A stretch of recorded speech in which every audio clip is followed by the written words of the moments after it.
Okay, so think about embarking on a truly enormous project, something that demands, well, not just vast resources, but also, the considered opinions of the wisest people around you. Yeah, a huge undertaking. Exactly. Today, we're diving deep into the very start of something like that for the renowned King Yudhishthira, his aspiration to perform the Rajasuya sacrifice.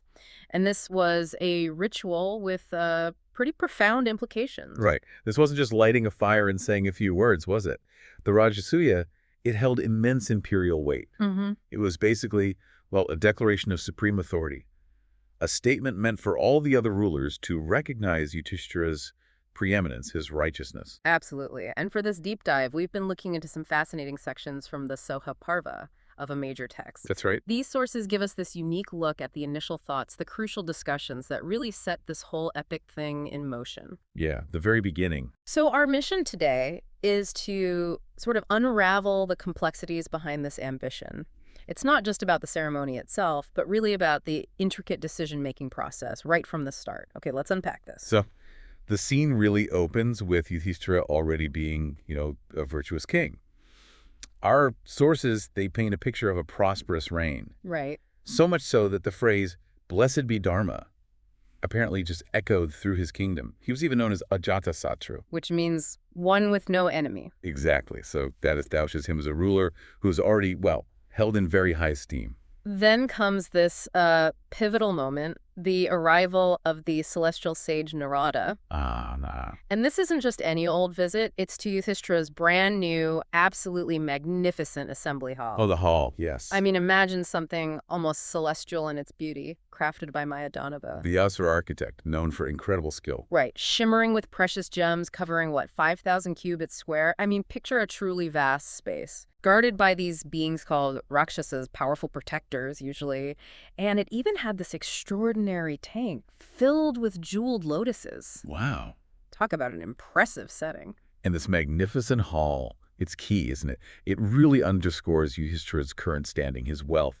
It makes the idea of an even grander display of power, the Rajasuya, seem like maybe a logical next step. And Narada's visit, like you said, it wasn't just casual. He immediately jumps into this really thorough examination of Yudhishthira's rule. Right. It's like a divine checkup on his leadership, almost. Yeah, exactly. Narada questions him on, well, everything. How he manages his wealth, the effectiveness of his spies, His intelligence network. his choice of ministers, how he treats different groups in society, the strength of his defenses, even his own personal conduct. It's incredibly detailed. It really is. The source material gives specific examples like the 6 attributes of kings, essential leadership qualities, the 7 means of statecraft. Which were strategies for governing. Strategies, right.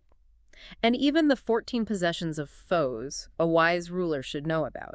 He goes into the 8 occupations in the kingdom, stresses having trustworthy ministers, knowing omens, the welfare of farmers, how you treat people who are suffering. It's this comprehensive checklist for good governance. It really is. So what's striking isn't just the virtue expected, but this incredibly detailed understanding of governance, the practical side needed for effective rule. Exactly. It wasn't enough to just want to be good. You had to actually know how to govern well in all these different areas. That level of detail is fascinating. It really shows a sophisticated understanding of statecraft back then. It does. Narada's questions aren't just generalities. They probe specific aspects of Yudhishthira's administration. He's checking if he's not just virtuous in intent, but also competent in action. And then Yudhishthira, maybe feeling a bit proud of his amazing new hall, asks Narada if he's ever seen anything like it. Ah, the comparison question. Yeah. And this prompts Narada to describe the assembly halls of various celestial beings, Yama, Varuna, Kuvera, Indra, Brahma. He paints these vivid pictures of their divine nature, the incredible beings there, their unique features. These aren't just buildings. They reflect cosmic power, cosmic order. Precisely. Yudhishthira's question sort of allows Narada to lift the conversation, doesn't it? Beyond earthly splendor into the divine realm. He's subtly shifting the standard for what counts as true greatness. And here's where it gets really interesting. Among all these descriptions, Narada specifically mentions King Harishchandra, Yes. residing in Indra's assembly hall. And the reason, Harishchandra performed the Rajasuya sacrifice and showed great bravery in battle. That seems to be the spark. That's the catalyst, absolutely. Narada kind of strategically drops this in. The Rajasuya is presented as the path to achieving that level of celestial recognition, that glory. Harishchandra is the potent example of a mortal king elevated through this very ritual. And it works. The sources say that after hearing Narada, Yudhishthira let out this deep sigh and just felt restless, no peace. The desire to perform the Rajasuya had really taken hold. That internal longing, it shows the shift, doesn't it? From a content ruler to one with this specific grand imperial goal. It highlights the power of precedent, that yearning for greater renown, even for someone already seen as highly righteous. So the big idea is planted. But Yudhishthira, he doesn't just rush off. The next critical step is seeking counsel. Right, proper deliberation. He gathers his advisors, his brothers, to talk about this profound aspiration. And that initial reaction from his counselors, it's very positive, overwhelmingly so. They confirm he's worthy, they say the timing is good because of his strength, his Kshatriya power, they call it, and his possessions. They even bring in sacred imagery, mentioning the 6 fires chants from the Samaveda. Suggesting it's spiritually auspicious, yeah. But Yudhishthira, being the thoughtful, virtuous leader he is, he doesn't just accept that. He does some deep internal thinking. He reflects. Our sources really emphasize his focus on the well-being of all people, no exceptions. He carefully weighs his own strength, his resources, the right time and place, the potential costs versus gains. Income and expenditure, yeah. It just highlights how responsible he is, even when faced with this really compelling ambition. It feels like a timeless principle, actually. It really does. Even when ambition hits, a truly responsible leader thinks about their people, about the practicalities, before just jumping in. And that reflects, a core part of wise leadership, to think it through properly before acting. Yudhishthira gets that a huge undertaking like the Rajasuya needs meticulous planning, a realistic look at his capabilities of the situation. Which leads us to the next vital stage, seeking the ultimate guidance. Yudhishthira realizes that for a decision this big, he needs wisdom from someone truly exceptional, Krishna. Ah, yes, Krishna. He sees Krishna as the most fitting person because of his, immeasurable energy, his divine nature, his comprehensive knowledge. He knows everything. Krishna's role here is absolutely paramount. He's not just a friend or an advisor in the usual sense. He's seen as this figure of immense wisdom, immense authority. Right. Yudhishthira understands that Krishna's perspective will be unbiased, grounded in a deeper understanding of, everything. The world, the consequences. So a messenger gets sent off to Dwaravati, and Krishna, showing how important the Pandavas are to him, arrives swiftly in Indraprastha with Indrasena. Quick response. Very. And the reunion is described as warm, joyful. Yudhishthira, Bhima, Kunti, the twins, they're all happy to see him. Arjuna especially is overjoyed to see his friend. That warm welcome, it really underscores the deep bonds there, doesn't it? The kinship, the respect between Krishna and the Pandavas. It sets the stage for a really sincere, really crucial conversation. Then Yudhishthira gets straight to the point.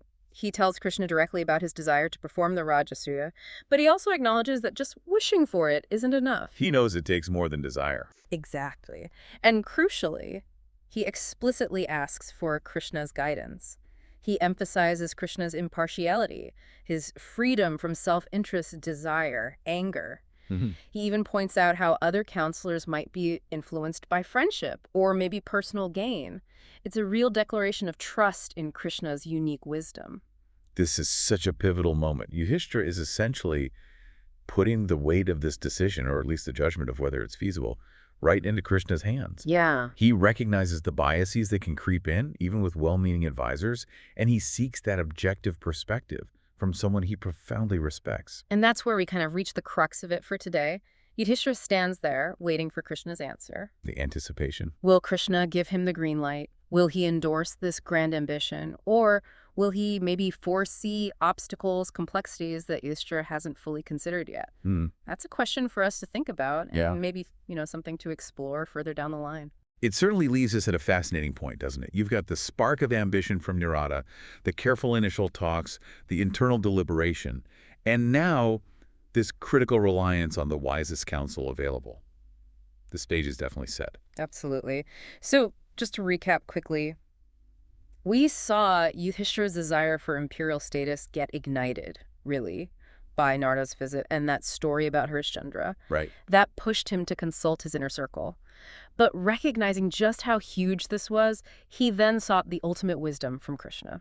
And the key takeaway, maybe, for you listening, is understanding the intricate planning involved, even in ancient times, for major projects.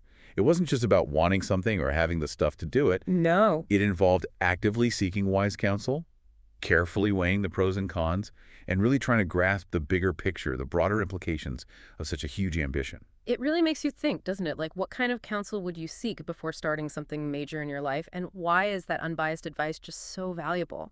Good question. Or, just thinking about what we discussed today, what potential challenges do you maybe foresee for Yudhishthira in actually trying to pull off this Rajasuya sacrifice? Based on what we know so far, definitely something to mull over. Indeed. And we've only just scratched the surface of this rich source material. There's so much more to uncover as Yudhishthira's plans start to unfold. Well, thanks for taking this deep dive with us today. We look forward to exploring more fascinating insights from this ancient text in future discussions.